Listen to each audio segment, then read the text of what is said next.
आजपासून पावसाळी अधिवेशनाला होणार सुरुवात। भ्रष्टाचार, मंत्र्यांची विधानं, कायदा सुव्यवस्था, शेतकऱ्यांच्या प्रश्नावरून सत्ताधारी विरोधक भिडणार। हिंदी भाषेसंदर्भातील काढलेले दोन्ही जीआर रद्द। मुख्यमंत्री फडणवीसांची मोठी घोषणा। गठीत केलेल्या समितीच्या अहवालानंतर निर्णय घेणार, फडणवीसांची माहिती।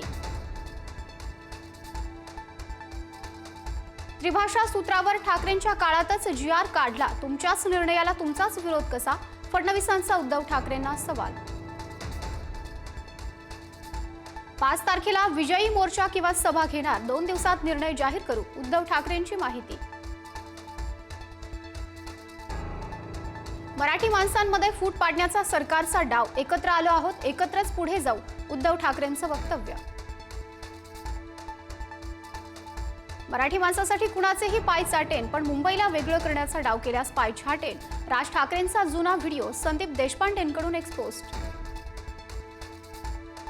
बीडमध्ये पुन्हा धनंजय मुंडे विरुद्ध संदीप क्षीरसागर संघर्ष। अल्पवयीन विद्यार्थिनी अत्याचार प्रकरणातील आरोपींसोबत क्षीरसागर काय करत होते? मुंडेंचा सवाल, तर दमानियांचेही क्षीरसागरांवर आरोप। राज्य महिला आयोगाकडून रिक्त पदांवर नियुक्ती, आयोगाला अखेर जाग, रिक्त 17 पदांवर कर्मचारी भरती। वैष्णवी हगवणे आत्महत्या प्रकरणानंतर आयोगाच्या ढिसाळ कारभारावर टीका। राणेंबाबतच्या वक्तव्यानंतर भरत गोगावलेंनी मागितली माफी। नितेश राणेंसोबतच्या चर्चेनंतर गोगावलेंचा माफीनामा। राणेंनी मारामाऱ्या मर्डर केल्याचं केलं होतं वक्तव्य। महाराष्ट्र भाजपच्या प्रदेशाध्यक्षपदासाठी आज रवींद्र चव्हाण अर्ज भरणार, उद्या भाजपचा नवा अध्यक्ष जाहीर करणार। उत्तर महाराष्ट्रातील 2 माजी आमदार भाजपात करणार प्रवेश। धुळ्याचे माजी आमदार कुणाल पाटील आणि अपूर्व हिरे करणार भाजपात प्रवेश। तळीये ते इर्शाळवाडी दुःखाचे डोंगर, 4 वर्षे उलटूनही अपघातग्रस्तांना म्हाडाची घरं नाहीत। घरांमधील त्रुटी, गैरसोयींसह बेरोजगारीचा सामना।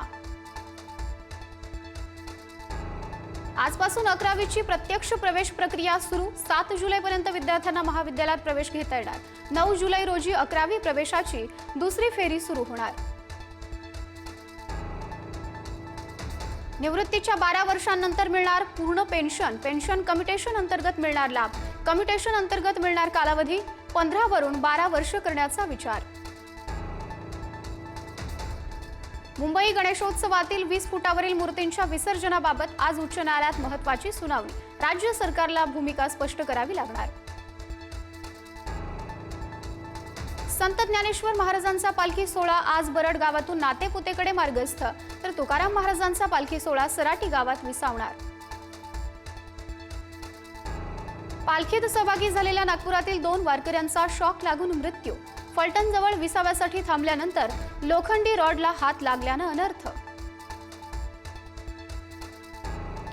मागील काही दिवसांत सोन्याचे दर तब्बल 5,000 घसरले। आज सोन्याचे दर 95 ते 97 हजारांवर राहण्याची शक्यता।